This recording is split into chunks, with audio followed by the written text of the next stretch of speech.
Bagaimana virus corona menyerang tubuh kita? Mungkin itu jadi pertanyaan kita semua.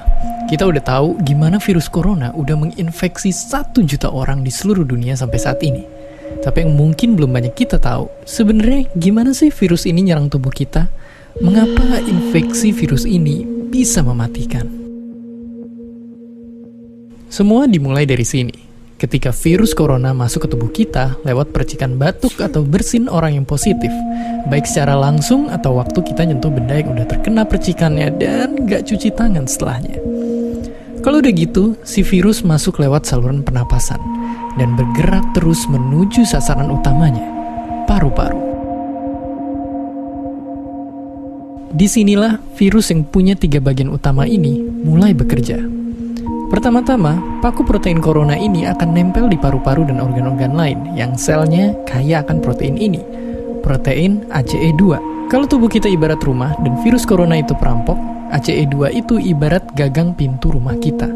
Begitu udah nempel, perlahan tapi pasti virus ini akan ngedorong masuk ke dalam sel kita. Dan begitu berhasil masuk, barulah aksi sebenarnya dimulai. Di fase ini, tubuh virus corona akan membuka dan sang hacker pun terbebas. Dia akan ngehack inti sel sehat untuk nipu sistem imun tubuh kita biar nggak nyerang virusnya. Dan sekaligus ngebuat inti sel jadi memproduksi cikal bakal virus corona baru. Sel yang udah terinfeksi dan dihack ini selanjutnya akan terprogram untuk bunuh diri dan melepaskan jutaan virus corona yang siap nginfeksi dan ngehack sel-sel sehat lainnya. Ya, awalnya mungkin kita cuma kemasukan virus corona yang jumlahnya dikit, tapi dalam hitungan hari aja udah akan ada jutaan sampai miliaran virus corona baru, bikin paru-paru kita dipenuhi oleh mereka. Tapi ternyata, mimpi buruknya ada setelah ini. Ya, ketika virusnya udah menuhin paru-paru kita, sistem imun kita bakalan ngerespon ibarat polisi dan tentara yang meluncur ke tempat kejadian perkara. Tapi inilah yang bikin ngeri. Di sini, virus corona jadi penipu ulung yang bisa ngakalin sistem imun kita. Mereka bikin sistem imun nyerang membabi buta termasuk nyerang sel-sel sehat kita. Mereka jadi nggak tahu mana kawan, mana lawan, dan perlahan-lahan jadi senjata makan tuan. Buat sebagian besar kasus, kejadian ini emang nggak berlangsung lama. Karena kalau sistem imun kita kuat, mereka pun akan bisa menang dari segala taktik virus corona. Tapi terkadang tubuh kita sedang lemah, dan kalau udah gitu efeknya bisa parah. Kita bisa kena radang paru-paru akibat sel sehat di sini yang udah nggak bisa nahan bakteri pneumonia. Malahan buat kasus yang kritis, bakteri ini nggak berhenti di sana. Mereka bisa masuk ke aliran darah dan akhirnya nyerang seluruh tubuh. Kalau udah begini, bernapas saja bakalan susah banget, dan hidup kita ada di tahapan yang sangat kritis.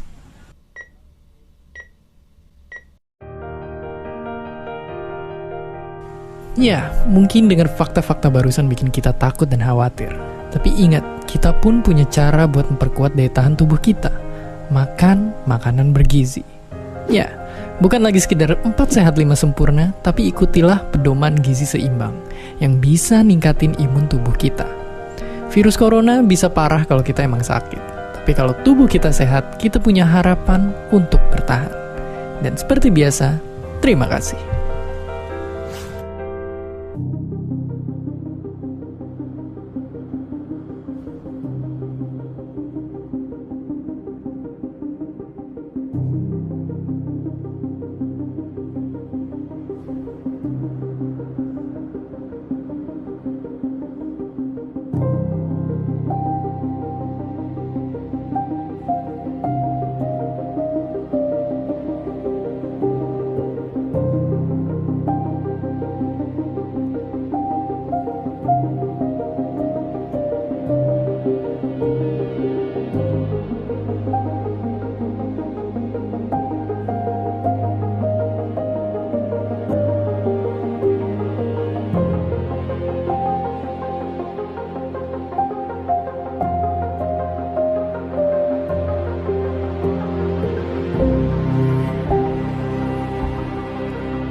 Kalian semua pasti sudah mendengar tentang coronavirus, virus yang telah melanda Tiongkok hingga dunia hanya dalam 1 bulan saja. Wuhan coronavirus yang dinamakan WHO sebagai 2019 novel coronavirus adalah jenis virus corona yang baru saja ditemukan dan dapat menginfeksi manusia karena kecepatannya dalam berkembang biak, walaupun pada umumnya hanya menginfeksi binatang. Terdapat 7 jenis virus corona yang dapat menginfeksi manusia. 2 virus diantaranya adalah virus yang kita semua kenal beberapa tahun yang lalu, yaitu SARS coronavirus dan MERS coronavirus. Termasuk novel coronavirus yang baru ditemukan, mereka semua adalah sekeluarga virus yang biasanya menyerang sistem pernafasan. Keberadaan virus yang baru dan misterius ini menuai banyak pertanyaan, dan dengan video ini kami akan mencoba untuk menjawab sebisa mungkin untuk meredakan rasa penasaran dan kecemasan kalian. Jadi, apa sebenarnya yang dimaksud dengan sebutan 2019 novel coronavirus? Yang dimaksud dengan virus novel adalah virus yang tidak pernah diidentifikasi sebelumnya. Oleh karena itu, informasi mengenai virus ini masih sangat terbatas. Virus ini pertama diidentifikasi di kota Wuhan, Tiongkok pada Desember 2019 dan dicurigai dimulai dari sejenis kelelawar, Chinese Rufous Horseshoe Bat, yang dijual di sebuah pasar seafood dan binatang hidup yang besar. Selain dapat berpindah dari binatang ke manusia, dapat juga ditularkan dari manusia ke manusia. Hingga saat penulisan kami pada 29 Januari 2020, ditemukan 6.095 kasus positif coronavirus, 9.239 kasus suspek coronavirus, dan 133 orang yang meninggal dengan tingkat kematian sekitar 2,2%, jauh lebih rendah dari SARS atau MERS. Kasus virus corona sudah ditemukan di hampir semua provinsi di Cina dan di banyak negara lain. Di Indonesia sendiri, sudah ada beberapa kasus yang dicurigai infeksi virus corona, namun beberapa menunjukkan hasil lab negatif dan yang lainnya masih dalam pemeriksaan. Tetapi, hal ini tidak menutup kemungkinan bahwa sudah ada infeksi virus corona yang belum terdeteksi di Indonesia. Kenapa? Karena gejala biasanya muncul 2 hari sampai dengan 2 minggu dari paparan, dan orang yang terpapar dapat menyebarkan virus ini walaupun belum timbul gejala. Memangnya apa sih gejala dari infeksi virus corona yang baru ini? Virus corona dapat menginfeksi saluran pernafasan atas. Jika menginfeksi saluran pernafasan atas, gejala pada umumnya tampil seperti batuk pilek biasa dengan demam ringan yang akan sembuh dalam beberapa hari. Tetapi pada orang dengan sistem imun yang lemah, virus corona dapat menginfeksi saluran pernafasan bawah dan menyebabkan gejala lebih buruk seperti demam tinggi dan sesak nafas. Hingga sekarang, vaksin untuk penyakit ini belum ditemukan. Selain itu, tidak ada pengobatan khusus untuk membunuh atau mematikan virus corona, namun pada sebagian besar kasus, infeksi akan mereda dengan sendirinya dan gejala akan hilang, atau dengan kata lain, self-limiting, seperti batuk flu biasa, dan pasien hanya perlu obat-obatan untuk meringankan gejala. Contohnya, obat penurun panas atau antipiretik untuk demam dan obat untuk meredakan batuk pilek. Lalu, bagaimana cara untuk mencegah penyebaran virus ini? Virus corona kemungkinan besar menyebar lewat droplet orang yang terinfeksi, yang tersebar terutama ketika mereka batuk atau bersin. Oleh karena itu, jika Anda atau seseorang di dekat Anda memiliki gejala batuk pilek, demam, atau sesak nafas, terutama jika mereka baru datang dari Cina dalam 2 minggu terakhir, kalian bisa menggunakan masker surgical dan ganti sesuai kebutuhan, sekitar 3-4 kali sehari. Tutup mulut dengan tisu saat batuk atau bersin, lalu segera buang ke tempat sampah dan cuci tangan dengan sabun atau hand sanitizer antiseptik. Sering-seringlah cuci tangan dan hindari memegang mata, hidung maupun mulut sebelum mencuci tangan. Center for Disease Control and Prevention atau CDC menghimbau untuk menghindari perjalanan ke Cina jika tidak perlu. Apabila kalian datang dari Cina dalam 2 minggu terakhir dan memiliki gejala seperti yang sudah kami sebutkan, segera cari perawatan medis dan hubungi rumah sakit yang akan kalian kunjungi mengenai kondisi kalian. Dan jangan lupa untuk memberitahukan riwayat perjalanan kalian ke Cina.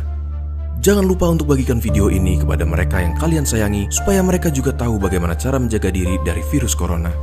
Jika masih ada pertanyaan kalian yang belum terjawab, kalian boleh langsung mengunjungi situs WHO, CDC, dan situs-situs sumber kami pada deskripsi video di bawah atau tanyakan kepada petugas kesehatan terdekat. Kalian juga bisa tulis di kolom komentar dan akan kami jawab semampu kami sebaik mungkin. Kalau kalian ingin memulai diskusi, jangan lupa bahwa kami sangat menghargai diskusi yang baik dan teratur. Sampai jumpa.